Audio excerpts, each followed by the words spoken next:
करतो 1947 पासून ते 1952 पर्यंत या देशामध्ये आपण इंग्रजां येते भेटलो जताच्या वतन येते भेटलो मार बेने भाई आणि वेदे सारी वतन भेटलो भाई भाई लोक सारी ओढी रोडत चल जाओ याडी बेने वतन भेटलो एवढी जागाची सारी जागेत भेट जाओ ब्रिटिशांना पळून लावणारा या देशाला स्वातंत्र्य मिळवून देणारा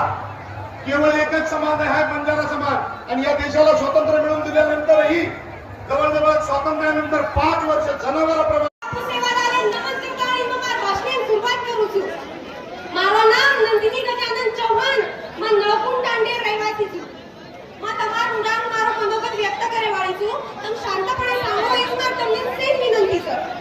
આપણે સેમ માનવ સર કે આપણો એસટી આરક્ષણનો હક્ક આપણે મળતા એક ટકાની આપણે आता से जमा येणे लेता तर ताई इन्व्हाइट कर मिलेचं पण हो टाइम ना આપણે समाजीर जे लोक येते म्हणून सहकार्य कोणी किदे म्हणून विरोध किदे पण आबा ही मारो बंजारा समाज एकजूट घेतारी एकत्रित आता सरकारने एकच मागणी करावं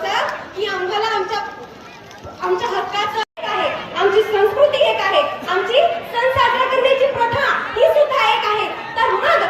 त्या आमच्या बंजारा समाजाला एसटी प्रवर्ग आणि आमच्या महाराष्ट्रातल्या बंजारा समाजाला विजयी प्रवर्ग असे का इतक्या वर्गाच्या बंजारा समाजाच्या लोकांमध्ये का हा माझा सरकारला प्रश्न आहे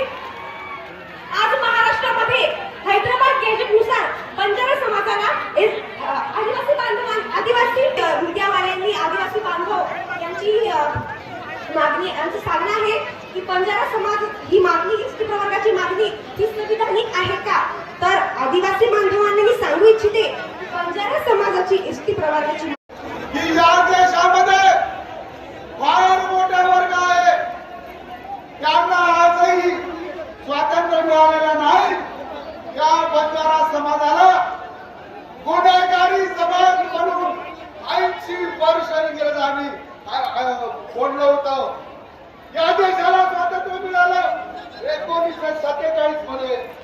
आणि या बंजारा समाजाला स्वातंत्र्य मिळालं 1952 मध्ये बाबासाहेबांनी आपल्या